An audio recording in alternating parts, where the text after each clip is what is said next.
Hello everyone, कैसे हो आप लोग। उम्मीद करते हैं ठीक ठाक ही होंगे। आज की वीडियो में हम लोग देखने वाले हैं आरआरबी एलपी टेक्नीशियंस भर्ती 2024 जो कि प्रैक्टिस मॉक टेस्ट का ये 29वां वीडियो है, जिसमें मैंने जो प्रश्न को लिया है, परीक्षा आधारित संभावित प्रश्न को लिया है, जिसमें मैथ और रीजनिंग के क्वेश्चंस को करने वाले हैं। तो वीडियो बहुत मज़ेदार होने वाला है और देखिएगा, मेरा कहने का मतलब ये है, तरीका वही करेंगे जो एग्ज़ाम में काम आए। बात समझ रहे हैं? ये नहीं कि बिल्कुल ही बेसिक तरीके से, नहीं, उस तरीके से करेंगे जिससे कि थोड़ा एग्ज़ाम में कम समय लगे सॉल्व करने में। तो चलिए शुरू करते हैं। देखिए, मेरे करने से पहले आप भी वीडियो रोक कर करने का कोशिश ज़रूर कीजिएगा, क्योंकि उससे ज़्यादा आपको ज़्यादा फायदा मिलेगा, है कि नहीं। तो देखिए, दो ट्रेन विपरीत दिशा में चल रही है, उनकी गति का अनुपात 2:1 है। यदि पहली ट्रेन एक खड़े व्यक्ति को 5 सेकंड में पार करती है और दूसरी ट्रेन उसी व्यक्ति को 8 सेकंड में पार करती है, तो ट्रेन द्वारा एक दूसरे को पार करने में लगने वाला समय को ज्ञात कीजिए। ठीक है, तो एक बात बताइए, आप लोग को एक फार्मूला तो याद होगा कि दूरी बराबर चाल गुने समय। ये चीज़ें तो आप लोग को पता होनी चाहिए, है ना, और होंगे भी। ओके, तो इसी चीज़ को लगाएंगे, लेकिन थोड़ा सा अलग तरीके से। ठीक है, तो यहाँ पर देखिए क्या कर रहा है, उनकी गति का अनुपात दिया है। दो ट्रेन है, किसी भी ट्रेन को T1 मान लेते हैं, दूसरा ट्रेन को T2 मान लेते हैं। ठीक है, इसका जो गति का अनुपात है, यानी स्पीड का जो अनुपात है, वह 2:1 है। ठीक है, और दोनों एक खड़े व्यक्ति को जब पार करता है, तो टाइम का अनुपात जो यहाँ पर है, टाइम यानी समय का जो अनुपात है, वह एक ले रहा है 5, T1 ले रहा है 5 और T2 ले रहा है 8 सेकेंड में पार करता है। तो इसका अनुपात ये है। ठीक है, इतना हो गया। तो अब कहता है कि दोनों एक दूसरे को पार करने में कितना समय लगाएगा, यानी कहने का मतलब यहाँ पर कोई व्यक्ति खड़ा है, एक ट्रेन इधर से जा रही है और एक ट्रेन इधर से जा रही है। क्या मेरी बात को समझ रहे हो? जब ये ट्रेन T1 जब जा रहा है, 2:1 के स्पीड से जा रहा है, 2:1 के स्पीड से जा रहा है, तो इस व्यक्ति को जो है 5 सेकेंड में पार कर जाता है। लेकिन ये वाला जो T2 है, ये इधर जा रहा है और इसकी जो स्पीड है अनुपात में 1 है, लेकिन टाइम 8 सेकेंड लगा रहा है। तो देखिए, ये जो ट्रेन दूरी तय करेगा इस व्यक्ति को, तो ये अपनी आप की दूरी तय करेगा और ये भी ट्रेन अपने आप की दूरी को तय करेगा। तो इसका मतलब ये, अगर इन दोनों दूरी को मैं निकाल दूं, तो क्या मैं रिलेटिव स्पीड नहीं लगा सकता हूं? तो थोड़ा सा यहाँ पर समझने का कोशिश कीजिएगा। ठीक है, तो इस बात को यहाँ तक अगर समझ गए, तो अब मेरी बात को यहाँ पर समझिएगा। देखिए, तो दूरी बराबर क्या, चाल इंटू समय। तो अगर मैं T1 की दूरी निकालूं, अनुपातिक दूरी है, T1 की दूरी अगर मैं निकालूं, तो यहाँ पर लिख सकते हैं T1 की दूरी। ठीक है, यानी ट्रेन 1 की लंबाई, दूरी कहने का मतलब क्या है, वो खुद की लंबाई को पार करेगा। तो इसका अनुपातिक मान अगर मैं निकालना चाहूँ, तो इसका स्पीड कितना, 5 और टाइम कितना, 2, तो 2x5 स्पीड और ये टाइम है ना, समय। तो यहाँ से इसकी दूरी 10 निकल गया। क्या मेरी बात को समझ रहे होंगे? ठीक, अब अगर मैं T2 की दूरी की बात मैं करूँ, यानी ट्रेन 2 की लंबाई की मैं बात करूँ, तो इसकी चाल कितना, अनुपातिक चाल कितना, स्पीड कितना, 1 और टाइम कितना, 8 सेकेंड। तो इसकी अनुपातिक दूरी कितनी निकल गई, 8। ठीक है, तो अब देखिए, जब दोनों एक दूसरे को पार करेंगे, तो ये टोटल लंबाई होगा, है ना, टोटल दूरी होगा। तो यहाँ पर हमसे पूछा क्या है, समय। तो एक बात बताइए, समय बराबर क्या, उसी फार्मूला को उल्टा दीजिए, समय बराबर क्या, दूरी बटे चाल, दूरी बटे चाल। ठीक है, ये चीज़ समझ रहे होंगे। ठीक, तो टोटल दूरी कितना, T1 की लंबाई 10 और T2 की लंबाई 8, तो 10 8 18 चाल। तो टोटल चाल दोनों का यहाँ पर रिलेटिव स्पीड लग जाएगा, है ना। तो इसकी अनुपातिक, ये दूरी भी जो है अनुपातिक दूरी ही निकला। हमको रियल दूरी से कोई मतलब ही नहीं है, ना ही रियल मतलब कि, समझ रहे होंगे। तो यहाँ पर देखिए, अब इसकी रियल जो यानी कहने का मतलब कि अनुपातिक चाल का अनुपात कितना, 2 अनुपात 1 कितना है, 2 अनुपात 1। तो टोटल यानी रिलेटिव स्पीड लगाएंगे तो एक दूसरे की तरफ जा रहा है, तो यहाँ पर चाल जुड़ जाएगा। इसका अनुपात में 2, इसका अनुपात में 1, 2 1 3, तो ये कितना हो गया 6। तो यहाँ पर सेकेंड में था, तो ये भी आंसर भी सेकेंड में हो जाएगा। ठीक है, तो ये 6 सेकेंड। तो उम्मीद करते हैं कि आप समझ पा रहे होंगे। चलिए दूसरा क्वेश्चन को देखिए, अगर नहीं समझे तो पुनः एक बार रिवर्स करके देखिएगा, हो सके तो समझ में आ जाए, नहीं तो फिर कोशिश कीजिएगा थोड़ा, और क्या कर सकते हैं, बस मैं बता ही तो सकता हूँ कैसे कर सकते हैं इसे। ठीक है, तो sine A into 1 plus tan A plus cos A into 1 plus cot A का मान क्या होगा, का यहाँ पर टाइपिंग छूट गया, का मान क्या होगा, ये चीज़ हमसे पूछा गया है। ठीक है, तो इसको देखिए कैसे कर सकते हैं। ओके, तो यहाँ पर देखिए, अगर आप चाहो तो इसे 2 तरीके से कर सकते हो। एक तो बेसिक मेथड लगाओगे तो बहुत समय लगेगा, अगर आप, मैं जो तरीका बोल रहा हूँ उस तरीके से कीजिएगा तो जल्दी आ जाएगा। आप इनमें से ए को कुछ भी मान लीजिए जिसका मान आपको याद हो, यानी ए का मान अगर मैं मान लूँ कि 45 डिग्री है, 45 डिग्री। ठीक है, ए का मान अगर मैं मान लूँ कि 45 डिग्री है, आपको जिसका मान याद है उसका मान पुट कर दीजिएगा।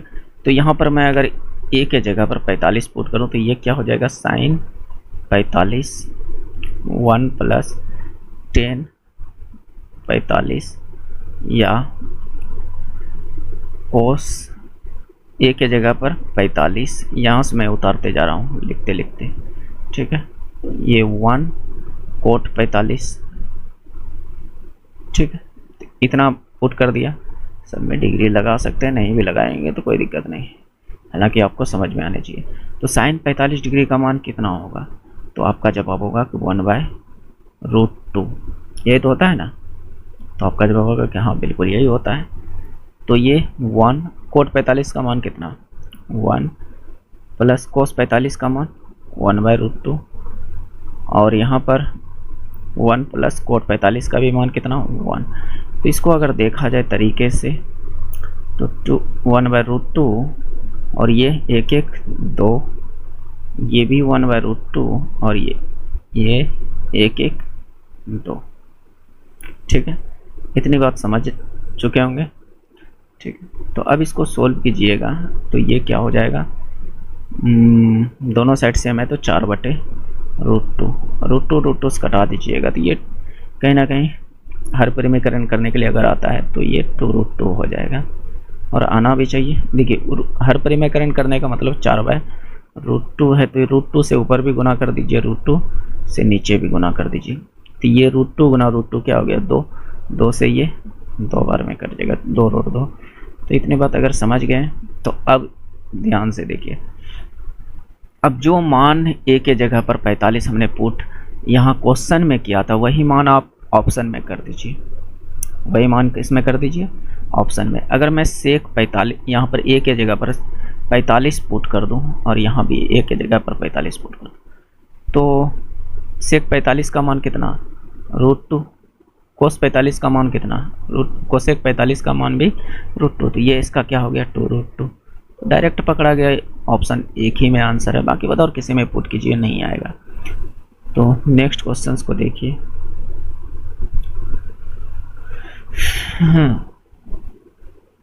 एक नाव धारा के अनुकूल 9 किलोमीटर की दूरी तय करने में 2 घंटे और धारा के प्रतिकूल समान दूरी तय करने में 6 घंटे का समय लेती है। तो स्थिर पानी के नाव की गति और धारा की गति ज्ञात कीजिए। ठीक है, तो नाव और धारा की गति ज्ञात करने बोल रहा है। तो चलिए यहाँ पर नाव की गति को x मान रहा हूँ और धारा की गति को y मान रहा हूँ। देखिए यहाँ भी वही फार्मूला लगेगा, d बराबर एस टी, यानी दूरी बराबर स्पीड इनटू टाइम। ठीक है, वही चीज़ यहाँ भी लगाऊंगा, देखिएगा। तो यहाँ पर बोल रहा है धारा के अनुकूल, यानी बोट एंड स्ट्रीम का एक कॉन्सेप्ट आपको आना चाहिए। अगर धारा भी इधर जा रही है और नाव भी उधर ही जा रही है तो चाल क्या होगा, जुट जाएगा, यानी नाव की चाल प्लस धारा की चाल, यानी x प्लस वाई, ये चाल हो गया। बात समझ रहे हैं, ओरिजिनल चाल जिस चाल से वह चल रहा है। ठीक, जो कि 9 किलोमीटर दूरी। चाल बराबर क्या होगा, अगर मैं कहूँ कि स्पीड बराबर यहाँ से फार्मूला बनाइए तो क्या होगा, d अपॉन टी। तो दूरी कितना, 9 किलोमीटर, समय कितना, 2 घंटा। तो यहाँ से x प्लस वाई कितना निकल जाएगा, तो इसको सीधा भाग दे दीजिए ना, यहाँ इतना करने का क्या ज़रूरी। 9 को 2 से भाग दीजिएगा, कितना आएगा, 4.5। कितना आएगा, 4.5। ठीक है, क्या इस बात को समझ पाए। अब ये धारा के अनुकूल गया तो मैंने जोड़ा। अब कह रहा है धारा के प्रतिकूल, यानी धारा इधर से जा रही है और नाव इधर से जा रही है। तो इस स्थिति में चाल घट जाती है। इस स्थिति में क्या होती है, चाल घट जाती है। तो किसके चाल में घटेगा, नाव के चाल में। किसके चाल में, क्योंकि नाव की चाल हमेशा ज़्यादा होती है। अगर नाव की चाल हमेशा ज़्यादा नहीं होगी तो नाव धरे के साथ नहीं बह जाएगा। जरा एक बार सोच के देखिए। तो इसलिए नाव की चाल हमेशा ज़्यादा होती है। तो नाव की चाल में धारा की चाल को घटाएंगे तो ये क्या हो जाएगा, घट जाएगा। और अभी भी कहता है समान दूरी, यानी 90 किलोमीटर चलना है और समय लग रहा है 6 घंटा। समय लग रहा है 6 घंटा। तो 9 को 6 से भाग दीजिएगा तो मेरे उम्मीद से 1.5 आ जाएगा। कितना आ जाएगा, 1.5। देखिए भाग देखिए, 9 को 6 से भाग दीजिएगा तो 1.5 आएगा। ठीक है, तब हमको अलग अलग पूछा है कि बताइए नाव की गति कितना है, धारा की गति क्या है। तो नाव की गति को x माने, धारा की गति को y। तो अब यहाँ पर कोई सा भी कॉन्सेप्ट लगाकर निकाल सकते हैं, जो आप 10th में विलोपन, प्रतिस्थापन, वज्र गुणनखंड जो भी विधि से लगा सकते हैं, लेकिन इतनी सोचना नहीं है। डायरेक्ट आप यहाँ पर मैं देख रहा हूँ कि ये तो गया काम से। तो ये 2x बराबर क्या है, 3, 4.5 और 1.5, 6। तो x बराबर यहाँ से कितना, 3। x बराबर 3, यानी 3 किलोमीटर सभी में।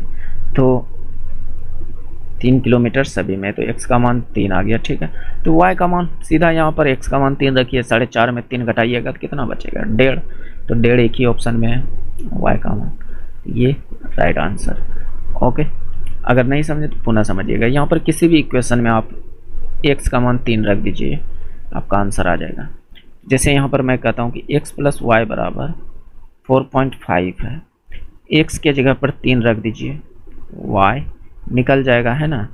तो y बराबर क्या, 4.5 माइनस 3। तो ये y बराबर क्या निकल गया, 1.5, है ना। तो इतने निकलेगा, हाँ। तो ये राइट आंसर हो जाएगा। तो चलिए नेक्स्ट देखते हैं। एक स्कूल में लड़कों की संख्या और लड़कियों की संख्या का अनुपात है इतना है, यानी बॉयज और गर्ल्स का अनुपात 11:15 है। ठीक है, तो स्कूल में लड़कों की तुलना में 200 अधिक लड़कियां हैं। ऐसे भी अनुपात में भी 200 अधिक दिख रहा है। तो उस स्कूल में लड़कों की संख्या कितनी होगी, तो इसका अंतर देखिए कितना, 4 का। इसी 4 का मान दिया है 200। तो यहाँ से अगर कहिएगा तो 1 अनुपात का मान कितना, 50। तो हमसे पूछा कितना, 50। हमसे पूछा कि सर लड़कों की संख्या अनुपात में कितना है 11, तो 1 अनुपात का मान 50, तो 11 अनुपात का मान कितना होगा, तो डायरेक्ट इसको आप 11 से गुना कीजिएगा तो ये 11 अनुपात बन जाएगा, तो इसको भी 11 से गुना कीजिए 550। तो ये सब अच्छा तरीका है डायरेक्ट, ये नहीं कि आप फिर एक्स मान के करो, एक्स मान के भी कीजिएगा तो एक्स निकलेगा, यहाँ पर मैं अनुपात निकाला, सिंपल सी बात है ना। तो नेक्स्ट देखिए, ये प्रैक्टिस क्लास है दोस्त, जो इसमें आपको सभी तरह के क्वेश्चंस मिलेंगे, नॉर्मल, इजी, हाई, मॉडरेट, सभी टाइप के क्वेश्चंस मिलेंगे। तो बने रहिए और देखिए। अगर अभी तक आप लोग चैनल को सब्सक्राइब नहीं किए हैं तो कर लीजिए, क्योंकि बाद में भूल जाते हैं आप लोग। वीडियो तो पूरा देखते हैं, लाइक सब्सक्राइब शेयर करना भूल जाते हैं। अगर अभी तक में पसंद आया है तो लाइक कर दीजिए, पहली बार आए तो सब्सक्राइब कर लीजिए, बात समझ रहे हैं, और हो सके तो ख़त्म होने के बाद शेयर वेयर कर दीजिएगा, जिससे हमारी हौसला बने रहे कि और भी आप लोगों के लिए मैं वीडियो बनाकर अपलोड कर दूं, यानी प्रोवाइड कर दूं। तो चलिए देखते हैं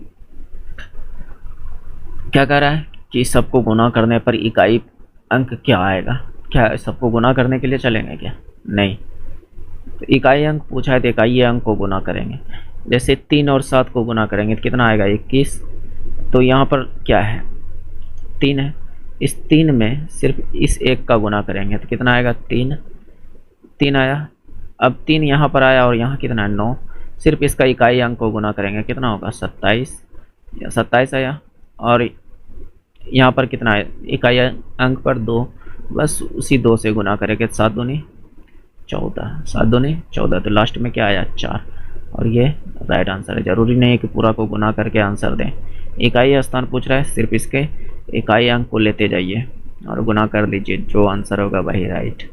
नहीं समझे तो पुनः समझिए। 7 या 21, 2 को नहीं लेना है, सिर्फ 1 और 3 को लेना है।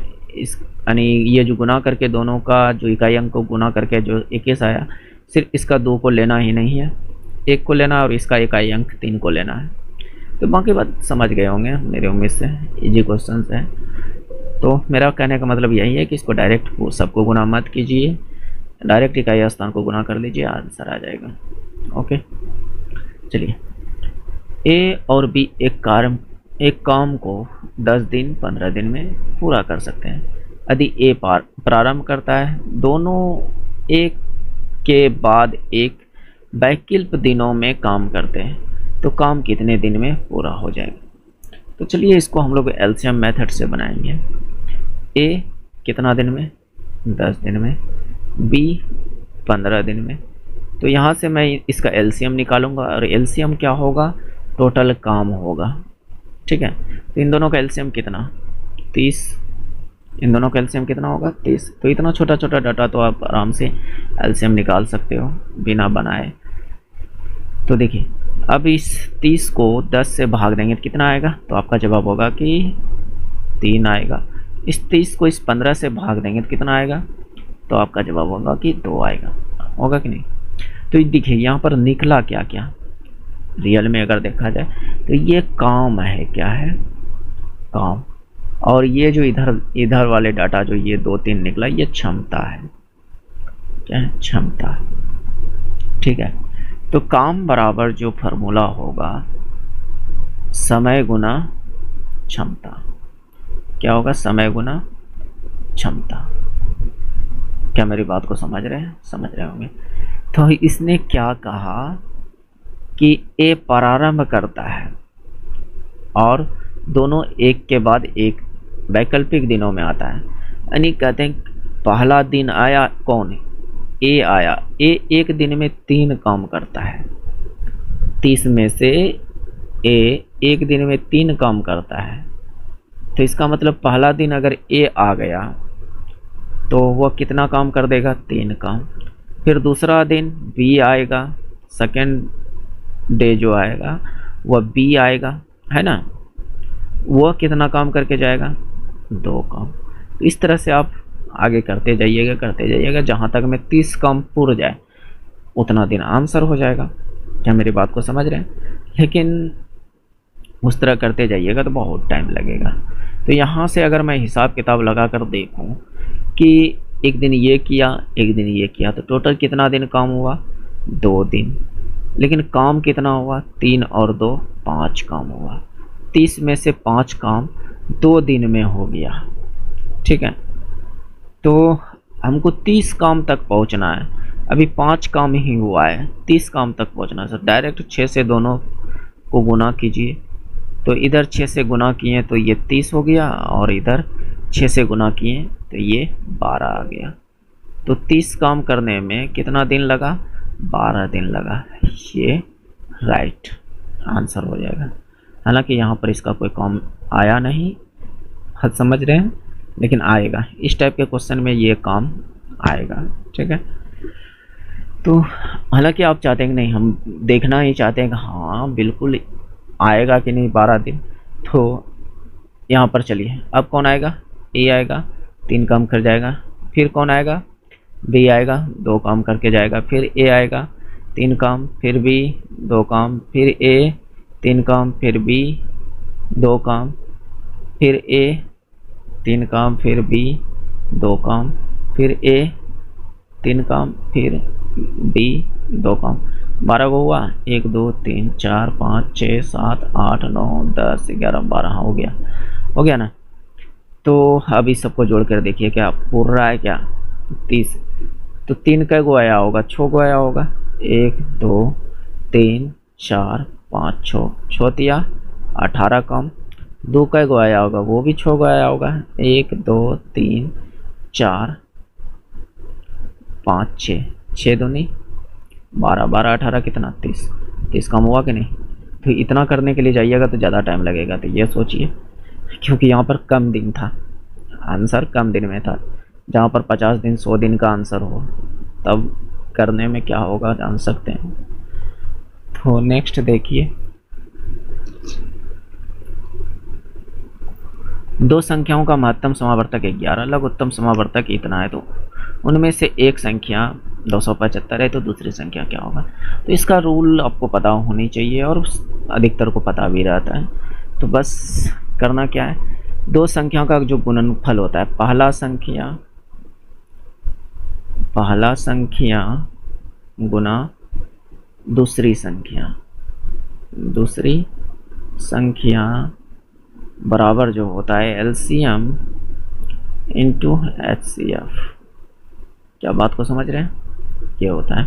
तो पहला संख्या, एक संख्या दे दिया है 275, दूसरी संख्या हमें फाइंड करनी है, यानी सेकेंड नंबर फाइंड करनी है, जो कि LCM दिया है 7700 और HCF दिया है 11।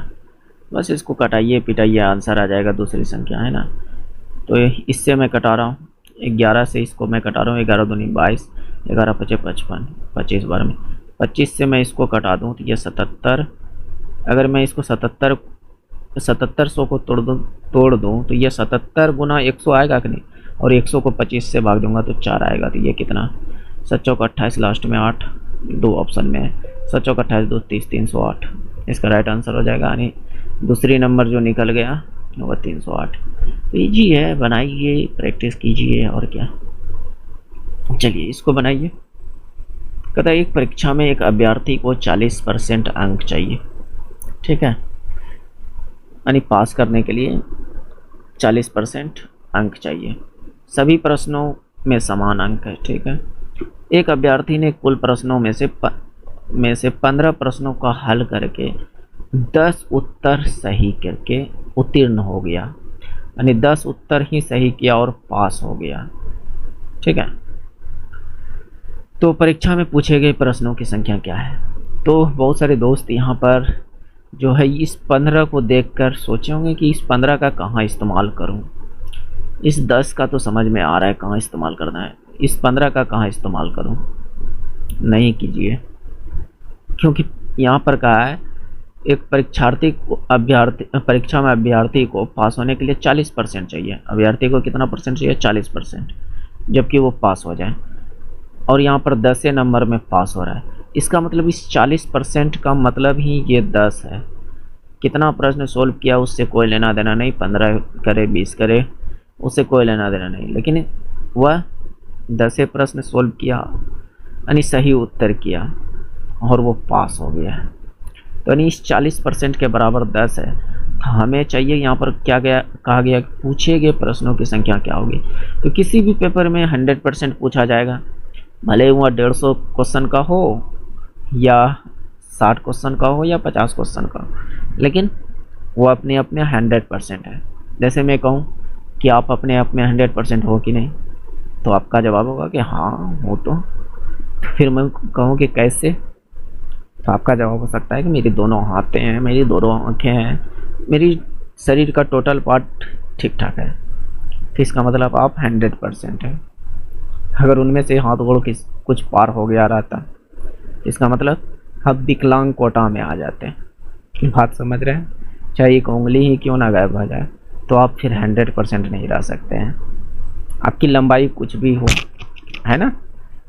तो उसी तरह एग्ज़ाम में 150 का है, 10 नंबर का है, 5 नंबर का है, लेकिन वह अपने आप में 100% है। तो हमें 100% की वैल्यू निकालनी होगी।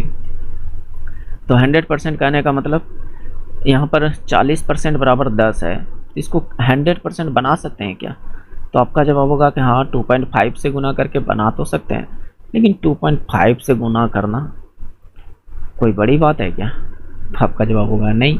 तो 2.5 से गुना करेंगे तो ये 100% हो जाएगा, और इसको भी मैं 2.5 से गुना कर दूं तो ये 25 हो जाएगा।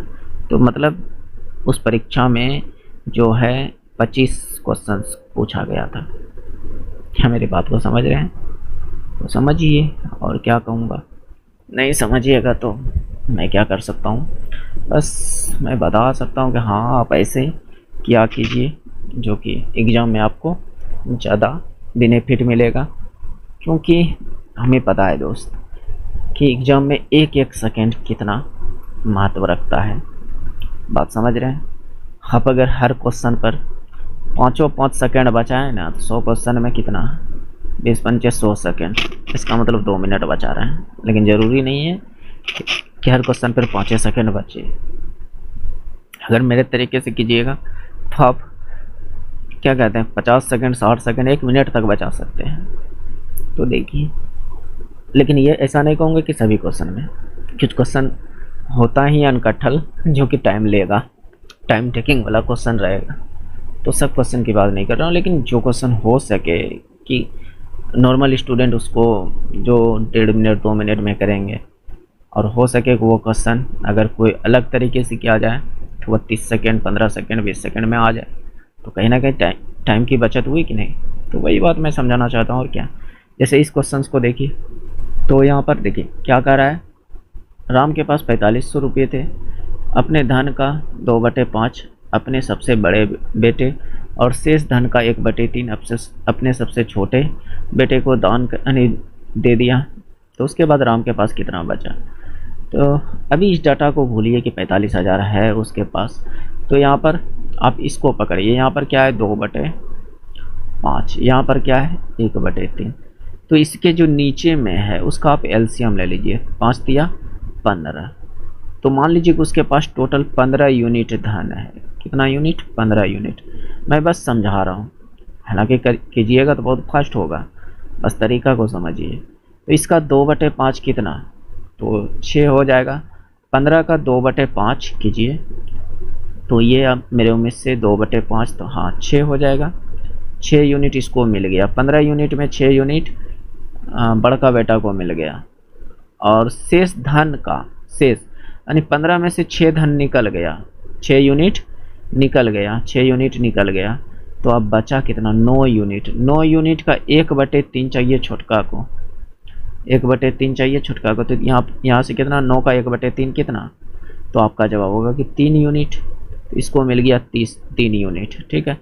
तो बाकी बात बचा कितना यूनिट, तो आपका जवाब होगा 6 3 9, दोनों बेटा ले लिया। 15 में से 6 3 9 दोनों बेटा ले लिया, तो बचा उसके पास कितना? 6 यूनिट। तो राम के पास कितना बचा? 6 यूनिट। तो अब यहाँ पर इस डाटा का हम लोग इस्तेमाल करेंगे। तो अगर मैं माना हुआ जो मान है वो 45 और 15 है, और रियल में कितना है? 45,000। तो 15 यूनिट का मान 45,000 है, तो 1 यूनिट का मान यहाँ से निकाल सकते हैं क्या? ये 1 यूनिट का मान, तो आपका जवाब होगा कि हाँ 3,000 है। कितना है? क्योंकि दोनों साइड मैंने 15 से भाग दे दिया। तो बताइए 6 यूनिट का मान कितना? तो सीधा सीधा जवाब होगा कि 6 यूनिट का मान हो जाएगा 6 या 18,000। क्या मेरी बात को समझ रहे हैं? इस तरह से करने से आपको समय की भी बचत होगी और कम जगह में बन जाएगा। बात समझ रहे हैं? भले ही दोस्त यहाँ पर हमें समझाने में टाइम लग रहा है, बनाने में टाइम लग रहा है, लेकिन अगर आप खुद से करोगे तो जल्दी बना लोगे। इस बात को समझिए।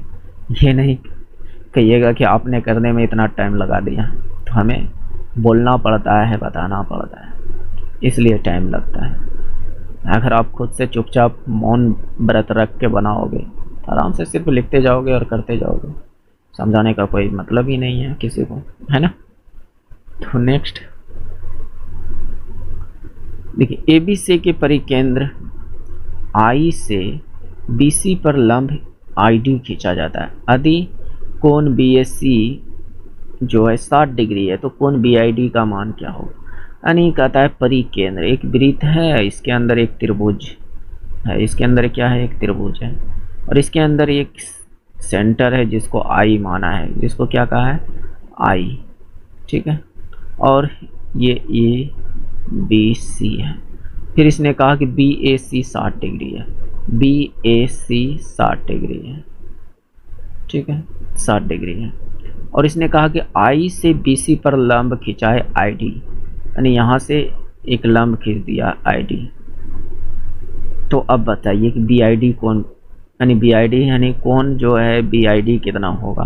यानी बी आई डी ई वाला कोण कितना होगा, ये हमसे पूछ रहा है। अगर मैं इस पूरा कोण को निकाल लूँ तो ये आधा करके नहीं बता सकता हूँ आंसर? तो आपका जवाब होगा कि हाँ बिल्कुल होगा। तो देखिए यहाँ पर जब इस तरह का क्वेश्चन हो तो यहाँ पर जितना कोण बनता है ना, इसका डबल ई पूरा होता है, इसका डबल, यानी 60 दूनी 120 कितना होता है? इसका डबल, ई वाला का डबल होता है यहाँ पर। जब ये 100 टोटल 120 है तो आधियाँ आधियाँ बांट दीजिए, तो ये कितना हो गया? 60। तो बी आई डी 60, काम खत्म। क्या बात को समझ रहे हैं? समझ रहे होंगे। ओके नेक्स्ट दोस्त, फिर से मैं कह रहा हूँ कि आप हो सकता है सब्सक्राइब करना भूल जाओगे बाद में, तो कर लीजिए सब्सक्राइब और बेल आइकन को भी दबा लीजिएगा ताकि आने वाली सभी वीडियो आप तक मिल सके। बात समझ रहे हैं? ऐसा नहीं मैं कहूँगा कि आप सब्सक्राइब नहीं करिएगा तो मैं जल नहीं पीऊँगा, मैं जल पानी सब करूँगा। बात समझ रहे हैं? खाना पीना सब खाऊँगा। कौन एक सर था, मतलब टीचर था, जो आता था चिल्ला चिल्ला के बोलता था जल्दी से लाइक कितना लाइक कीजिए, नहीं तो मैं जल नहीं पीऊँगा। मैं सब कुछ पीऊँगा दोस्त। सब्सक्राइब आप कीजिए, लाइक कीजिए ना कीजिए, लेकिन वो आपकी इच्छा पर डिपेंड करता है। मान लीजिए कि मैं आपको सही सॉल्यूशन दे रहा हूँ, सही तरीका बता रहा हूँ, तो जरूर निश्चित है कि आप लाइक सब्सक्राइब शेयर कीजिएगा, है ना? लेकिन अगर मैं झूठों का खाली चिल्लाऊँ तो क्या फ़ायदा? तो बस बात को समझिए। ये नहीं कि मैं उस सर को रोस्ट कर रहा हूँ, नहीं, बस ऐसे ही नहीं होता है, जैसे कि बीच बीच में बोल देना चाहिए, क्योंकि पढ़ाई में एकाग्रता रखना बहुत बड़ी बात है। बात समझ रहे हैं? तो देखिए नेक्स्ट, मेरा मकसद किसी को हर्ट करना नहीं रहता है, सिंपल सी बात है। देखिए निम्नलिखित में सबसे बड़ी संख्या ज्ञात कीजिए जो 245 और 1029 को विभाजित करती है, जो प्रत्येक स्थिति में 5 से असफल बचता है।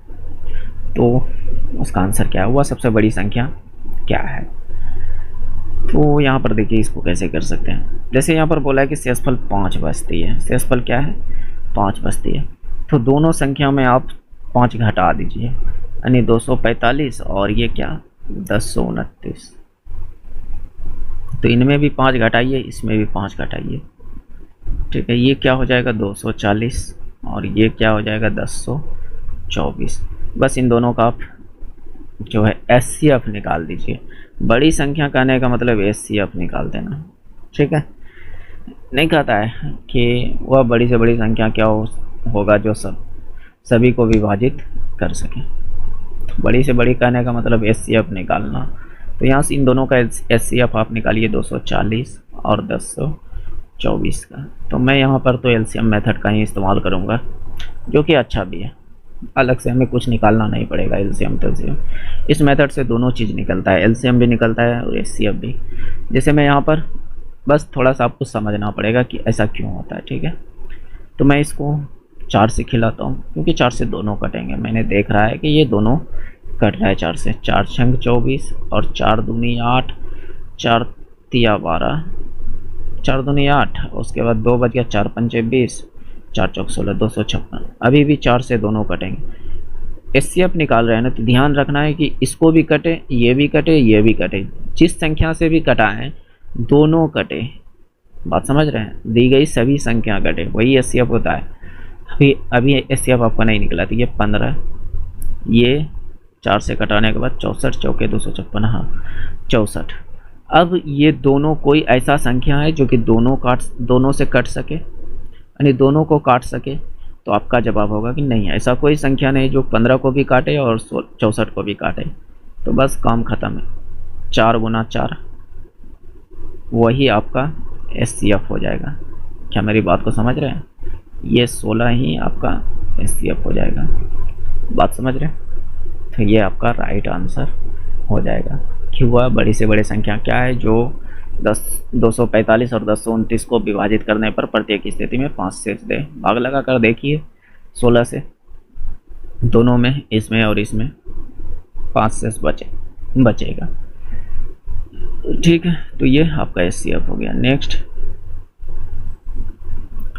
देखिए, यहाँ से रीजनिंग शुरू। निम्नलिखित अक्षर श्रृंखला का संदर्भ लीजिए, उस पर आधारित प्रश्न का उत्तर दीजिए। तो यहाँ पर क्या है, जो भी डाटा है इसका कुछ पैटर्न इसमें कहेगा। सिंपल सी बात है कि इसमें कुछ ना कुछ पैटर्न बोल रहा होगा। इसने कहा कि कितना स्वर है, स्वर वो पीआईजी साहब वाला नहीं, स्वर भावेल वाला, जिनमें से प्रत्येक के तुरंत पहले एक व्यंजन और तुरंत बाद एक व्यंजन। यानी एक स्वर जो है, कितने स्वर है जिनके पहले व्यंजन है, पहले व्यंजन है और उसके बाद भी व्यंजन है। बात समझ रहे हैं? ये इसका एक पैटर्न पूछ रहा है कि इस पैटर्न का कै गो बनेगा, इस पैटर्न का कै गो बनेगा।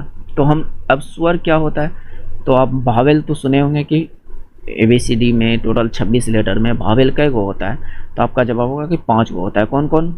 A, E, I, O, U, यही तो 5 गो होता है ना, जो आपका भावेल होता है। बाकी बात कॉन्सोनेंट होता है, जिसको व्यंजन कहते हैं हिंदी में। ठीक है, तो अब कहता है कि बीच में भावेल आना चाहिए और इसके पहले यानी कॉन्सोनेंट, उसके बाद भी कॉन्सोनेंट। बात समझ रहे हैं? तो चलिए ढूंढते हैं भावेल कहाँ है। हमें यहाँ पर U दिखा, तो U के पहले एक कॉन्सोनेंट, बाद भी एक कॉन्सोनेंट, तो ये काउंट हो जाएगा। उसके बाद और कहाँ भावेल दिख रहा है? यहाँ दिख रहा है। इसके पहले कॉन्सोनेंट, इसके बाद भी कॉन्सोनेंट, तो ये U भी चलेगा। ए भी भावेल है ना, इस 5 में से ए के पहले भी कॉन्सोनेंट, ए के बाद भी कॉन्सोनेंट, तो ये वाला ए भी चलेगा। और कहीं भावेल यहाँ दिख रहा है, इसके पहले कॉन्सोनेंट, इसके पहले कॉन्सोनेंट, तो ये भी काउंट हो जाएगा। और ओ हाँ, वो यहाँ पे है, ओ के पहले व्यंजन है, ओ के बाद भी व्यंजन है ना, तो ये भी ओ भी काम में आ जाएगा। और कहीं ई के पहले भी व्यंजन और ई के बाद भी व्यंजन, तो ये वाला भी चलेगा। टोटल कै गो हुआ? 1 2 3 4 5 6 गो। तो इसमें टोटल ये पैटर्न जो पूछा है वो पैटर्न कै गो चला? 6 गो। तो ये चीज़ आप लिख लिया कीजिए, पैटर्न कहाँ क्या रहा है, ताकि आपको ढूंढने में आसानी होगी। बात समझ रहे हैं? तो इसमें टोटल इस पैटर्न पर कितने बैठे? 6 गो, तो ये 6 राइट हो जाएगा। ठीक है, आप दोस्त खाली बने तो रहिए। देखिए मैं आपको कैसा कैसा प्रश्न कराऊंगा, आपका प्रैक्टिस लगेगा कि हाँ नेक्स्ट लेवल का हो चुका है। बात समझ रहे हैं? अगर आपका मैथ और रीजनिंग में स्कोर कम आता है तो आप ज़्यादा नहीं, मेरे साथ 10 से 15 दिन जुड़ कर देखिए, आपको बहुत मज़ा आएगा और बहुत टाइप के मैं क्वेश्चंस को करवा दूंगा। भले ही हो सकता है किसी वीडियो में नॉर्मल क्वेश्चन आए, किसी वीडियो में मॉडरेट आए, लेकिन सभी टाइप के क्वेश्चंस मैं करवा दूंगा। हालांकि ये 29वां वीडियो है और मैंने कहा था कि 30 वीडियो तक आप लोग को दूंगा, यानी 30 मॉक टेस्ट बना कर दूंगा। तो अगर आप लोग बोलिएगा तो मैं इसको और आगे तक बढ़ा सकता हूँ, तो कमेंट करके बताइएगा। नहीं तो फिर मैं प्रीवियस ईयर आरआरबी जेई का करा दूंगा। तो आपकी इच्छा बताइएगा कौन सा कराऊं, प्रीवियस ईयर कराऊं या फिर मैं प्रैक्टिस सेट चलाऊं, बताइएगा कमेंट करके। चलिए आगे देखते हैं, आपका कमेंट का हमें इंतज़ार रहेगा। कहता है WVM19 एक निश्चित रूप से SJ25 से संबंधित है, उसी प्रकार NH17 से EK23 से संबंधित है। तो समान तर्क के अनुसार SL15 में से किस से संबंधित है? तो चलिए देखते हैं इसमें क्या है।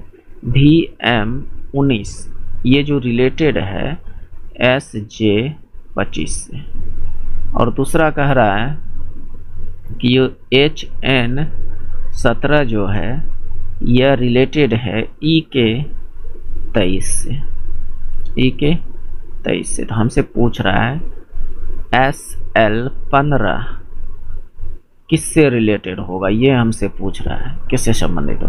तो चलिए इसका मतलब कि डिकोड करते हैं क्या है नहीं है। आपको इस तरह के प्रश्न जब कोडिंग डिकोडिंग का है ना, तो आपको एक चीज़ तो कंठस्थ याद होनी चाहिए, जानते हैं क्या? ABCD का प्लेस वैल्यू, यानी A से लेकर Z तक का प्लेस वैल्यू। जैसे कि A कितना नंबर पे आता है? 1 नंबर पे, Z 26 नंबर पर, D 4 नंबर पर। तो अपने माइंड में एकदम फिट कर लीजिए, अगर इस टाइप के क्वेश्चन को फास्ट करना हो तो मेरी बात को आप मान कर देखिए, जल्दी बनेगा। अन्यथा फिर आप यही सोचने में टाइम लगाइएगा कि B कई नंबर पे होता है, B 22 नंबर पे होता है, S 19 पर होता है, M 13 नंबर पे होता है, Z 10 पर होता है। तो एक यहाँ से देखिए क्या हुआ, 22 में 3 घटा 19, 13 में 3 घटा 10, यही ना हुआ है। और 19 में 6 बढ़ा है 5, 19 में क्या हुआ है 6 बढ़ा है, तब जाकर 25 बना है। तो यहाँ पर घट रहा है और इधर जुड़ रहा है। तो क्या यही कंडीशन यहाँ लागू हो रहा है क्या? H8 पर, E5 पर, तो बिल्कुल 3 घट रहा है, N14 पर, K11 पर। तो यहाँ भी 3 घट रहा है, लेकिन 17 में 6 जुट रहा है। तो इसका मतलब सेम कॉन्सेप्ट इसमें लगाना होगा। S 19 पर होता है, L 12 पर होता है। तो 19 में 3 घटेगा तो कितना? 16, 16 पर क्या आता है? P। L 12 में 3 घटेगा तो कितना? 9, 9 पर क्या आता है? I। PI जहाँ पे ऑप्शन में दिखेगा मारिए, निकलिए, काम खत्म। इसमें 6 ऐड कीजिएगा तो 21 होगा। आप समझ रहे हैं? तो इस तरह से, तो मैंने ये क्या कहा कि आपको अगर ये मान आपको याद है, प्लेस वैल्यू याद है, तो आप कोडिंग डिकोडिंग का जो क्वेश्चंस होता है बहुत जल्दी आसानी से कर लीजिएगा। ठीक है, नेक्स्ट अगर देखिए कोडिंग, ये अगर प्लेस वैल्यू याद नहीं कर पा रहे हैं, याद नहीं हो पा रहा है, तो आप कमेंट करके बताइएगा। मैं किसी वीडियो में इसका जो है एक शॉर्टकट तरीका बताऊंगी कि कैसे याद कर सकते हैं A से लेकर Z तक फास्ट। ठीक है, अमित ने श्वेता से कहा, हमारे अपार्टमेंट तक पहुंचने के लिए आपकी मां को अपने रेस्टोरेंट से पूर्व की ओर 560 मीटर चलना चाहिए। ठीक है, तो क्वेश्चन पढ़ने से बेहतर है कि आप थोड़ा सा कुछ समझ लीजिए। क्या समझना है? दिशा, पूर्व, पश्चिम, उत्तर, दक्षिण। ठीक है, ये चीज़ मैंने क्यों कहा, ये आप स्टार्टिंग पॉइंट मानिए, जहाँ से आप चलना शुरू करोगे, ये चीज़ को मानना है। ठीक है, अगर आपको कहे कि उत्तर की ओर चलना है तो आप ऊपर सीधी आ जाइएगा, अगर कहे कि आपको दक्षिण की ओर चलना है तो नीचे सीधी आ जाइएगा स्टार्टिंग पॉइंट से। तो जैसे कहे उधर सीधी आना है, बस वही चीज़ यहाँ करना। तो इसने कहा रेस्टोरेंट से पूर्व, तो रेस्टोरेंट को हम स्टार्टिंग पॉइंट मानूंगा, रेस्टोरेंट को क्या कहूँगा, स्टार्टिंग पॉइंट। पूर्व की ओर 560, चलिए पूर्व की ओर यानी स्टार्टिंग पॉइंट से पूर्व की ओर इधर गया तो कितना 560 चला, 560, ठीक है। फिर उन्हें दाएं मुड़ना पड़ा। तो इसमें देखिए आप दो तरह से सोच सकते हैं, या तो आप सोचिए कि हम ही चल रहे हैं यहाँ पर, अपने आप को खुद को चला कर देखिए, या तो मैं कहता हूँ कि आप घड़ी में दिशा की याद, घड़ी जो होता है ना, घड़ी 12 6 3 9, ये घड़ी की दिशा में चलना, घड़ी की सुई की दिशा में चलना, मुड़ना, वह हो जाएगा आपका दायां मुड़ना। क्या होता है, दायां मुड़ना। और घड़ी के विपरीत दिशा में मुड़ना, यानी घड़ी के जो सुई विपरीत दिशा में जो मुड़ेगा तो वो हो जाएगा आपका बायां। ये बात को आप प्रश्न से बेहतर समझ पाएंगे। तो देखिए इसने क्या कहा कि दाएं मुड़ना होगा, फिर उन्हें दाएं मुड़ना होगा। और यहाँ पर नीचे में कुछ कहा है कि मोड़ जो है केवल 90 डिग्री का लेना है, केवल 90 डिग्री का मोड़ लेना है, मुड़ना है जो 90 डिग्री, 90 डिग्री समझते हैं ना, जैसे यहाँ से घूमे ये 90 डिग्री, तो ये 90 डिग्री का मोड़ होना चाहिए। तो ये बात कह रहा है, ठीक है। तो ये किधर, दाएं मुड़ना, दाएं मुड़ना मतलब क्लॉकवाइज मुड़ना, ऐसे जा रहे हैं, ऐसे ऐसे ऐसे मुड़ गए, तो ये आपको दाएं मुड़ना है। और कितना चलना है, 543, ठीक है, चलना चाहिए। और एक और दाएं लेना चाहिए, एक और दाएं लेना चाहिए, ठीक है। तो एक बार और वो दाएं मुड़िए, ऐसे घड़ी देखिए, घड़ी की दिशा में सुई किधर, ऐसे ऐसे ऐसे ऐसे जाएगा, ऐसे ऐसे ऐसे ऐसे ऐसे ये नहीं जाएगा, ऐसे एक और मोड़ लेना है और 560 चलना है। कितना चलना है, 560 चलना है, ठीक है, चलना चाहिए। तब उन्हें अंतिम दायां मोड़ लेना है, अंतिम में फिर दाएं मुड़ना है, फिर दाएं मुड़ना है। तो ऐसे ऐसे जा रहा है दाएं घड़ी के दिशा में, ऐसे ऐसे ऐसे ऊपर, ऐसे ऐसे ऐसे ऊपर, है ना। तो ये दाएं मुड़े और कितना चले, 120 चले, ठीक है। तो अब पूछ रहा है रेस्टोरेंट यानी लेना चाहिए, यानी यहाँ पर अब अपार्टमेंट में पहुँच गए। कहाँ पहुँच गए हैं, अपार्टमेंट में, ये जो है आपका अपार्टमेंट है, तो यहाँ पहुँच गए। तो अब इसने कहा क्या, रेस्टोरेंट से अपार्टमेंट कितनी दूर है। तो एक बात बताइए, हमेशा 90 डिग्री का मोड़ लिए हैं, ठीक है। तो पैरेलल रेखा समझते होंगे, समांतर रेखा। तो ये देखिए ये वाला रेखा और ये वाला रेखा समांतर है, तो यानी ये दूरी और ये दूरी दोनों 560 दिख रहा है। तो इसका मतलब ये तो ठीक है, तो उसी तरह से ये भी समांतर हो जाएंगे, क्योंकि अगर 90 डिग्री का मोड़ लिया और ये भी 560 ही था, तो ये भी अपने आप में समांतर होगा। इसका मतलब यहाँ ये कितना है, 543, ये दूरी टोटल 543, तो यहाँ से यहाँ तक की दूरी 543 है। तो उसमें 120 घटा दीजिए तो वही तो दूरी निकलेगा, वही दूरी ना निकलेगा। तो आपका कहना होगा कि हाँ बिल्कुल, तो घटा दीजिए ना 543 में 120, तो कितना बच जाएगा, 3 2 4, 423, कितना बच जाएगा, 423। दो ऑप्शन में है, तो ये दोनों नहीं, ये दोनों। अब पूछ रहा है रेस्टोरेंट से, यानी रेस्टोरेंट के रिस्पेक्ट में किधर है।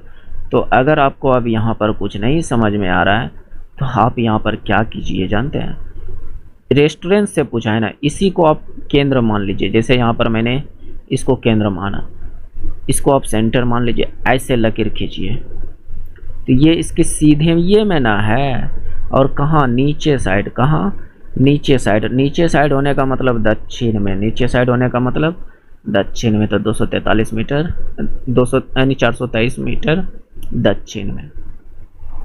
क्या मेरी बात को समझ पा रहे हैं।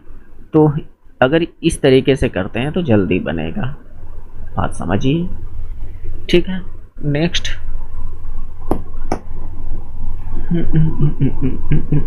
देखिए क्वेश्चन देखिए कितना बड़ा का है, आदमी को देखिए के डर लगेगा कि इतना बड़ा का कैसे करें, लेकिन है कुछ नहीं, समझिएगा।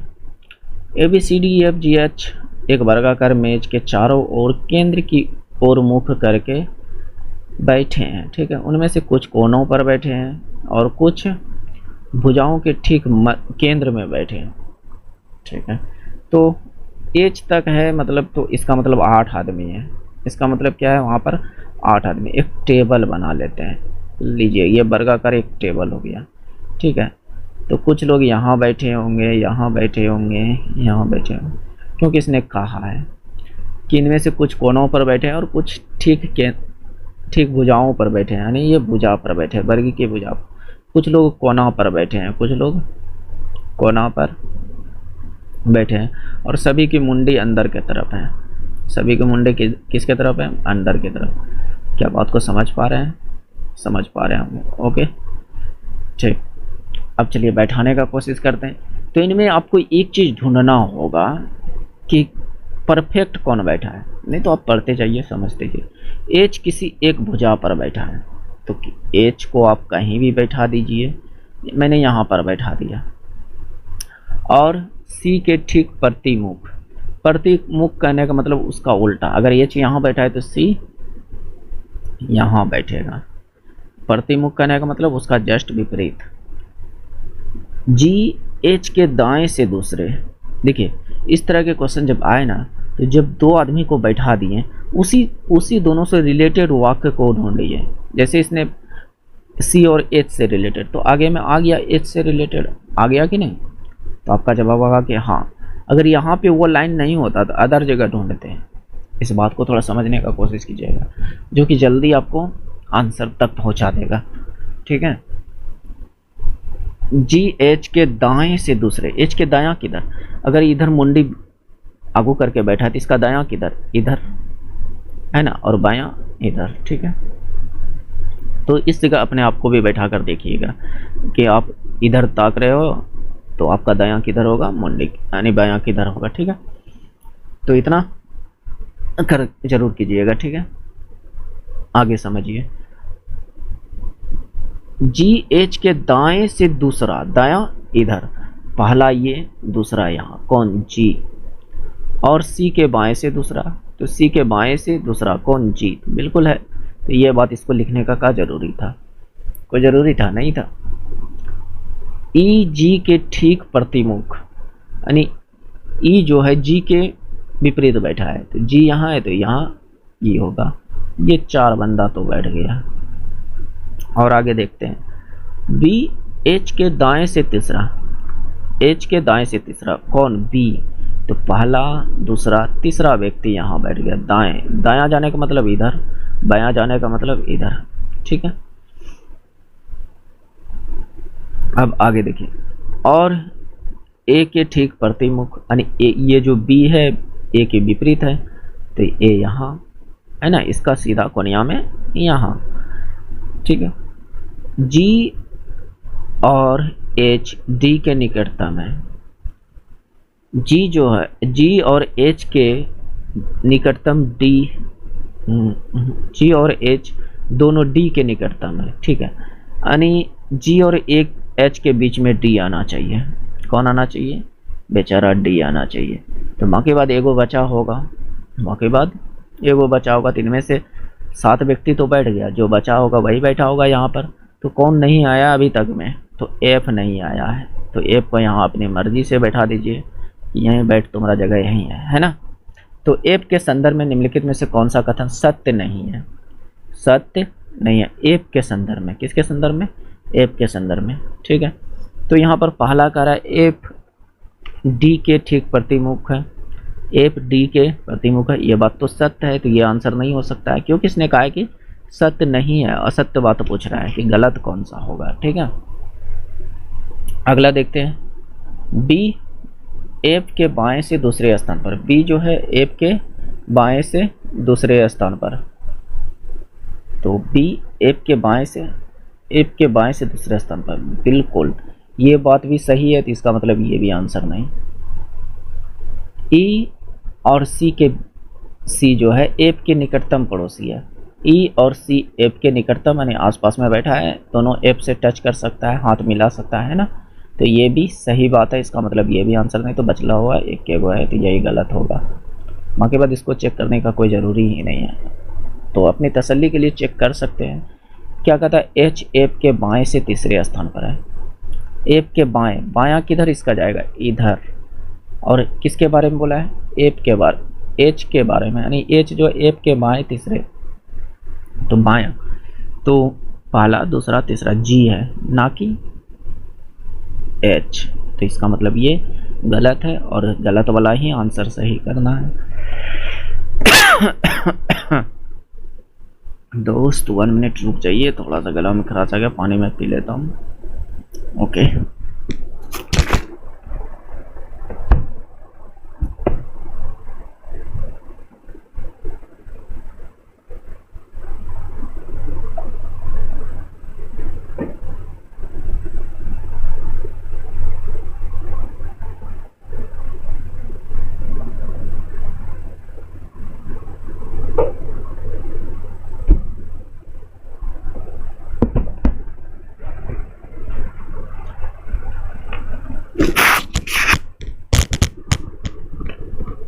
देखिए दोस्त, 1 घंटा कंटिन्यू बोलना कोई आम बात नहीं है।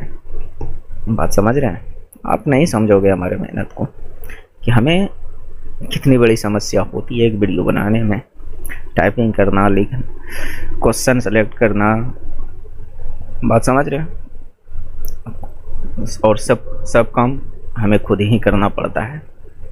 तो क्या बताऊं दोस्त। चलिए नेक्स्ट देखते हैं। चलिए कीजिए इस क्वेश्चंस को, आप अपने जो है IQ लेवल को चेक कीजिए, इसके लिए क्या आंसर हो सकता है। तो इसको इसने क्या कहा, ध्यान से पढ़ना है, तो सब ध्यान से पढ़ेगा, ध्यान से नहीं पढ़ेगा तो आंसर कैसे देगा, है ना। तो ये बातों को पढ़ने की कोई ज़रूरत नहीं है। कथन, डायरेक्ट आप कथन को पढ़िए और उसके अनुसार आंसर देना है, ठीक है। अनुसंधान ने सुझाव दिया कि नियमित शारीरिक गतिविधि न केवल शारीरिक रोग अपितु मानसिक बीमारी की संभावना को कम करती है। इसके कहने का मतलब ये था कि आप फिजिकल एक्टिविटीज कीजिएगा तो आपकी जो शारीरिक रोग जो होगा उसके सिवाय मानसिक बीमारी भी जो होगा वो भी कम कर सकता है, ठीक है। तो दिए गए कथन द्वारा निम्नलिखित को माना जा सकता है, तो कौन सा, इन दोनों में से कौन सा सही होगा। तो चलिए, यदि रोगी प्रतिदिन व्यायाम भी करे तो मानसिक रोग से दवाएं तीव्र रूप से कार्य करेगी। तो एक चीज़ आपको मानना है, जब कथन और निष्कर्ष वाला क्वेश्चन हो और जिसकी चर्चा कथन में ना किया गया हो उसको तो आप गलत ही मान लो। जैसे एक बात बताइए, ये जो दवाई शब्द लिखा है, दवाई से रिलेटेड यहाँ पर कोई बात कहा है क्या, नहीं ना, तो ये बात तो गलत है। बात समझ रहे हैं? तो ये जो निष्कर्ष है वो गलत है। आगे, बिस्तर पर पड़े रहने वाले रोगियों में उन लोगों की तुलना में कुछ मानसिक बीमारी विकसित होने की संभावना अधिक होती है जो बिस्तर पर नहीं होते। तो ये बात सत्य हो सकती है, जो किसी ने कहा भी है कि आप फिजिकल एक्टिविटीज कीजिएगा तो मानसिक बीमारी की संभावना कम हो सकती है ना। तो उसके अनुसार तो ये बात तो सही है कि बिस्तर पे आप पड़े रहोगे, सोचते रहोगे कि कैसा दिन गुजरते, कि होते नहीं होते, तो थोड़ा सा आपका माइंड प्रेशर बढ़ जाएगा और आपकी मानसिक संतुलन खराब हो सकती है। अन्यथा आप फिजिकल एक्टिविटीज़ करोगे, घूमोगे फिरोगे, दौड़ोगे, सुबह सुबह व्यायाम करोगे, तो आपकी जो मानसिक बीमारी होगी योगा वोगा करके थोड़ा सा दूर हो सकता है, यानी संभावना, यानी मानसिक बीमारी ठीक होने की संभावना अधिक हो सकती है ना। तो ये बात सत्य है, इसमें केवल 2 सही माना जा सकता है। ओके, नेक्स्ट देखिए, ये भी सीटिंग अरेंजमेंट्स है। इसने कहा कि 6 व्यक्ति PQRSTU है ने एक ही वर्ष के विभिन्न महीनों अर्थात जनवरी, फरवरी, मार्च, जुलाई, सितंबर, दिसंबर में यात्रा की है। तो यू ने, तो जो कहने का मतलब इसमें कि जो आपका टाइम दिया है, मंथ दिया, उसको पहले उतार लीजिए। कौन कौन है, फरवरी, मार्च, जुलाई, उसके बाद सितंबर, उसके बाद जनवरी, फरवरी, मार्च, अच्छा जनवरी भी था, एक जनवरी भी है, जुलाई, सितंबर, दिसंबर, ये 6 डेट है 6 मंथ का। टाइम दिया हुआ है, ठीक है। तो इसको कैसे कर सकते हैं, तो आपको मैं एक चीज़ बताना चाहता हूँ कि जो डेट कन्फर्म दिया उसको आप पहले ढूंढने का कोशिश कीजिए। जैसे इसने क्या कहा, यू ने सितंबर में यात्रा की, तो सितंबर के जगह पर यू को पुट कीजिए। बात समझ रहे हैं, सितंबर पर यू को पुट कर दिए। अब आगे, यू और क्यू के बीच केवल एक व्यक्ति, यू और क्यू के बीच केवल एक व्यक्ति ने यात्रा किया, तो क्यू कभी इधर आ सकता है क्या, इधर यानी दिसंबर तरफ आ सकता है क्या? नहीं, क्योंकि उसके बीच में एक आदमी बैठ ही नहीं पाएगा, एक आदमी जा ही नहीं पाएगा, क्योंकि ये लास्ट वाला है। तो क्यू को हमें बलजोबड़ी यहाँ बैठाना पड़ेगा कि यहीं बैठ दोस्त, है ना, या मैं नाम तो जो, ठीक। पी और एस के बीच किसी ने यात्रा नहीं किया है, पी और एस के बीच में, तो इस लाइन को भी रहने देते हैं। एस ने पी के बाद यात्रा की, नहीं क्यों रहने दें, काम तो हो जाएगा। देखिए क्या करा, एस और पी के बीच किसी ने यात्रा नहीं किया। अगर यहाँ पर एस और यहाँ पी बैठा दूँ तो यू कर देगा यात्रा, लेकिन यहाँ पर जो कहा है एस ने पी के बाद यात्रा किया है, यानी पी ने पहले किया है उसके बाद एस ने किया है, और दोनों साथ साथ करेगा, क्योंकि इनके बीच में कोई नहीं आना चाहिए, हम दोनों साथ साथ चलेंगे, है ना। तो पी और एस यहीं पर बैठेगा और कोई जगह ही नहीं है। क्या मेरी बात को समझ रहे हैं? तो आप कहेंगे हाँ बिल्कुल सही है कहला, ठीक। उनमें से किसने मार्च में यात्रा की है, तो मार्च में डायरेक्ट दिख गया कि क्यू ने यात्रा किया, और Q is right answer, option number D में क्यू है, ठीक है। तो ये आपका राइट आंसर हो जाएगा। हालांकि अगर देखना चाहें तो और क्या है देख लेते, एस और टी के बीच में 2 से अधिक लोग ने यात्रा की है, तो एस यहाँ, तो टी को यहाँ बैठा दीजिए, तो इसके बीच में देखिए कई आदमी बैठ गया, 1 2 3, तो यहाँ पर बाकी बाद बचे हुए लोग कौन होंगे, तो P Q R S T U P, P हो गया, क्यू हो गया, आर नहीं आया है तो यहाँ पर आर बैठ जाएगा। तो इस लाइन से तो कोई लेना देना था ही नहीं आंसर देने के लिए, इसने कहा है कि किसने मार्च में यात्रा किया, तो डायरेक्ट यहाँ से पता चल जाता क्यों ने किया। थोड़ा समझिएगा दोस्त, बीच बीच में हम अपना जो है बिहारी भाषा का इस्तेमाल कर देते हैं। बिहारी मतलब कि हमारे जो एरिया का भाषा है, बिहार में बहुत तरह के भाषा बोले जाते हैं, जैसे मगधी, अवधी, बहुत तरह का होता है, भोजपुरी भी बोले जाते हैं, है ना। तो हमारे इधर का लैंग्वेज वो है, तो थोड़ा सा बुरा मत मानिएगा दोस्त, क्योंकि हमें पता है कि हमारे क्षेत्र से भी जो स्टूडेंट हैं देखते हैं, व्यूवर जो है देखते हैं, तो समझिए। और क्या कहूँगा, बुरा मानिएगा तो मैं क्या करूँ दोस्त।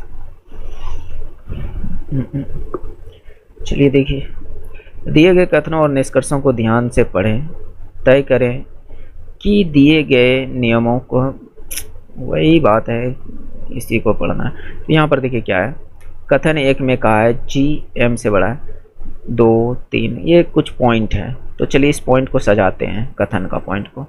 इसने क्या कहा है, जी जो है एम के बराबर या बड़ा है, तो इस पॉइंट को यहाँ पर हम ऐसे लिख सकते हैं, जी जो है बड़ा या बराबर है एम का, ठीक है।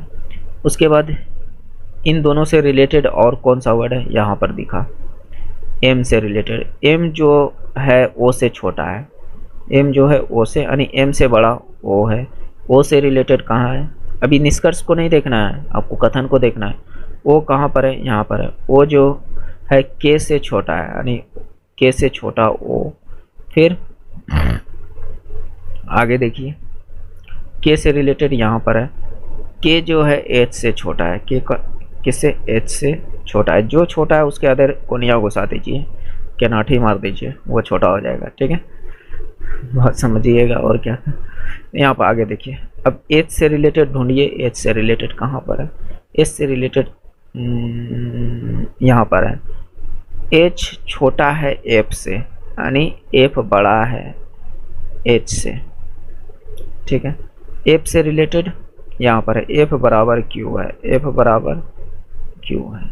ये मैंने टोटल 6 पॉइंट से एक लाइन बैठा दिया।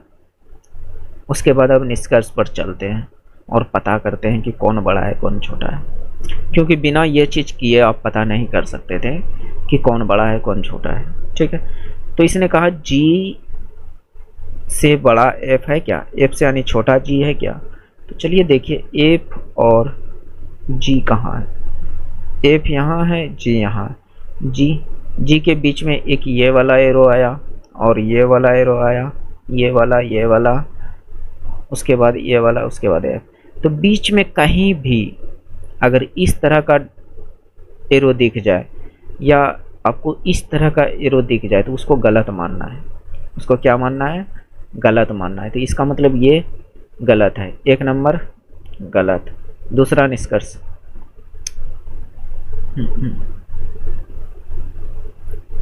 दूसरा निष्कर्ष को देखिए, क्यू बड़ा है एम से। क्यू और एम का तुलना करने बोल रहा है। क्यू यहाँ पर है, एम यहाँ पर है। एम चिन्ह को अब लिखिए बीच में, सिर्फ चिन्ह को लिखना है। ये फिर ये फिर ये फिर ये बराबर क्यू। तो देखिए यहाँ तक बड़ा है, ये बड़ा, यहाँ तक जो है बड़ा बड़ा गया है, तो इसका मतलब ये भी बड़ा होगा। ये भी क्या होगा? बड़ा। कैसे? तो आप यहाँ पर मान पुट करके रख लीजिएगा, देख सकते हैं। जैसे कि मान लीजिए एम को आप कुछ मान लीजिए 1 है, तो इससे बड़ा ये 2 ही तो होगा, इससे बड़ा ये 3 हो सकता है, इससे बड़ा ये 4 हो सकता है, इससे बड़ा ये 5 हो सकता है, और इसके बराबर में अगर ये एफ के बराबर क्यू है तो ये भी 5। तो 1 से तो बड़ी ये ना 5 है। तो आपका जवाब होगा कि हाँ। तो इसका मतलब ये बात सत्य है। तो दूसरा नंबर सही दिखा। और भी है ऑप्शन में, और भी है। चलिए तीसरा को चेक करते हैं। अब तीसरा चेक करते हैं। चलिए, ओ बड़ा है क्यू से। ओ और क्यू का तुलना करने बोल रहा है। ओ और क्यू, तो इनके बीच में ओ से बड़ा, फिर कौन सा चिन्ह? बड़ा वाला, फिर कौन सा चिन्ह? बड़ा वाला, फिर कौन सा चिन्ह? बराबर वाला। तो इसका मतलब वो बड़ा है क्यू से? नहीं भाई, क्यू बड़ा है वो से। क्यू बड़ा है। अगर ऐसा वाला रहता तो सही रहता, गलत है। क्या है? गलत। तो इसका मतलब ये वाला गलत। तो यहाँ से भी ऑप्शन को छांट सकते हैं, जिसमें 3 है हटाइए, जिसमें 1 है उसको भी हटाइए, तो 1 इसमें भी है, इसको भी हटाइए, तो बचा एक यहाँ ऑप्शन। बाकी बात और चेक करना चाहते तो कीजिए। एम बड़ा है क्यू से, तो एम यहाँ, क्यू यहाँ, बिल्कुल बड़ा है, तो ये सही है। तो इस तरीके को समझने का कोशिश कीजिए, जल्दी बनेगा। और क्या कहेंगे? नेक्स्ट देखिए। चलिए, इस क्वेश्चंस को मैंने पिछली वीडियो में पूछा था, तो कुछ दोस्तों ने सही आंसर दिया और कुछ ने दिया ही नहीं। पता नहीं, लिखने में कुछ लगता है क्या आंसर देने में। समझ सकता हूँ दोस्त कि आप क्यों नहीं लिखते, सोचते हैं टाइम खोटा हो जाएगा। टाइम खोटा जब गाना सुनते हैं, शॉर्ट देखते हैं तो नहीं होता है, होता है ना। तो थोड़ा सा इधर भी मेहनत कीजिए, आपके लिए ये फ़ायदामंद है। अर्धनग्न फकीर को देखने से बेहतर है कि कुछ नॉलेजेबल वीडियो देखिए। जैसे कहने का मतलब, मैं जैसे वीडियो बना रहा हूँ वो सब देखिए, मेरे जैसे और भी बना रहे हैं उसको देखिए, फ़ायदा होगा। शॉर्ट देखने से, अर्धनग्न फकीर को देखने से कोई फ़ायदा नहीं होगा। अर्धनग्न फकीर कहने का मतलब, बस जैसे कहने का मतलब, कुछ लड़कियां आती है और छोटे छोटे कपड़े पहनकर टेंगरी उंगरी दिखा के लाखों व्यूज, सब्सक्राइब, शेयर मिल जाता है। तो वहाँ से किसी को कुछ फ़ायदा होने वाला है क्या? नहीं होगा दोस्त। सिंपल सा बात है, आप उन सबको फॉलो करना बंद कीजिए। हो सकता है कि आप कुछ लोग कहेंगे हम तो नहीं करते हैं, इतना भी मत शरीफ बनिए, कुछ ना कुछ तो करते हैं। एक परिदर्शी पेरिस्कोप में उपयोग होते हैं। तो पेरिस्कोप, इसका नाम सुने कि ये यूज कहाँ पर होता है? समुद्री जहाज के बारे में सुने, जो पनडुब्बी वगैरह होता है उसमें ये चीज़ यूज होता है। तो उसमें यूज होता है, तो उसके अंदर कुछ दर्पण लगे होते हैं। तो उनमें कौन सा दर्पण होता है? तो 2 समतल दर्पण होता है। पेरिस्कोप का अगर फिगर देखने का कोशिश कीजिएगा ना, तो कुछ इस प्रकार से बना होता है। देखिए ये, और यहाँ पर कोई व्यक्ति बैठा होगा जो यहाँ से, तो यहाँ पर एक समतल दर्पण और इधर एक समतल दर्पण, कि यहाँ पर बैठा हुआ व्यक्ति जो होगा, ये अगर चाहे इधर देखने के लिए, या यहाँ पर मान लीजिए दीवार उवार है, तो इस साइड का चीज़ देखने के लिए चाहेगा कि इधर मैं देख लूँ, तो कैसे देखेगा वो पेरिस्कोप लगाकर, या ये चीज़ पनडुब्बी में इस्तेमाल किया जाता है पेरिस्कोप का, यानी बाहर की दृश्य को देखने के लिए। तो उसमें 2 समतल दर्पण लगे होते हैं, 2 समतल दर्पण। बात समझ रहे हैं? तो ये राइट आंसर हो जाएगा। नेक्स्ट, ये आज के लिए ये वीडियो है, ये वीडियो का ये क्वेश्चन जिसका आंसर देना है, अगर आप KGF मूवी देखें तो इसका आंसर आसानी से दे सकते हैं, चाहे KGF 1 देखे हो चाहे KGF 2, तो आसानी से दे सकते हैं। और उम्मीद करते हैं कि देखे तो ज़रूर होंगे, है कि नहीं। नेक्स्ट, बाकी बात ये हमारा टेलीग्राम का QR है, स्कैन करके जुड़ सकते हैं, जहाँ पर आपको PDF वगैरह इसका मिल जाएगा। और वहाँ पर मैं क्यूज टाइप क्वेश्चन डालता हूँ, फालतू चीज़ें नहीं डालता हूँ, तो आप ज्वाइन कर लीजिए, कुछ नहीं जाएगा। और क्या बोलूँ, बाकी बात अगर QR से स्कैन नहीं कर पा रहे हैं तो मैं इसका लिंक डिस्क्रिप्शन में दे दूँगा, वहाँ से ज्वाइन कर लीजिएगा। उसके बाद ये बाकी बात क्या बोलूँ, ये सब्सक्राइब वाला बटन दिख रहा होगा नीचे में, उसको दबा लीजिएगा अगर अभी तक भी नहीं दबाए हैं तो मेरे में से तो बहुत सारे दोस्त दबा दिए होंगे, लेकिन कुछ लोग होंगे सब्सक्राइब कर भाई, अरे मत कीजिए, नहीं कीजिएगा तो नुकसान आपका होगा। बात समझ रहे हैं? मेरा नुकसान तो होगा ही होगा, लेकिन नहीं कीजिएगा तो मेरा तो ज़्यादा नुकसान नहीं होगा, लेकिन ज़्यादा नुकसान आपका होगा, क्योंकि आप अच्छे अच्छे कॉन्सेप्ट को मिस कर जाइएगा। जो कॉन्सेप्ट सीखने में लोग महीनों सालों बरसों लगा देता है, वो सब कॉन्सेप्ट आपको एक वीडियो में दे देता हूँ। तो बेहतर है कि दोस्त समझिए बात को। बाकी बात पसंद आई है तो लाइक कर दीजिएगा, ये अंगूठा वाला निशान को दबा दीजिएगा, और उसमें 2 तरह के अंगूठा वाला निशान होगा, एक लाइक और डिसलाइक वाला। उसको नहीं, डिसलाइक वाला नहीं दबाना है, पसंद आया है तो लाइक वाला को दबाना है। अगर इच्छा हो कि डिसलाइक को ही दबाना है तो दबा दीजिए, आपकी इच्छा। बाकी बात, अगर आप हमें कहने का मतलब आप हमारी हौसला को बढ़ाना चाहते हैं तो दोस्त मित्र सखी सहेली जो भी है उसको आप शेयर कर दीजिए, या तो STD ग्रुप में शेयर कर दीजिए, जिससे कि और भी दोस्त हमारे साथ जुड़ सके, जिससे औरों का भी भला हो सके और साथ ही साथ मेरा भी हो। सोच सकते हैं दोस्त, एक YouTube पर एक रूल होता है कि आपको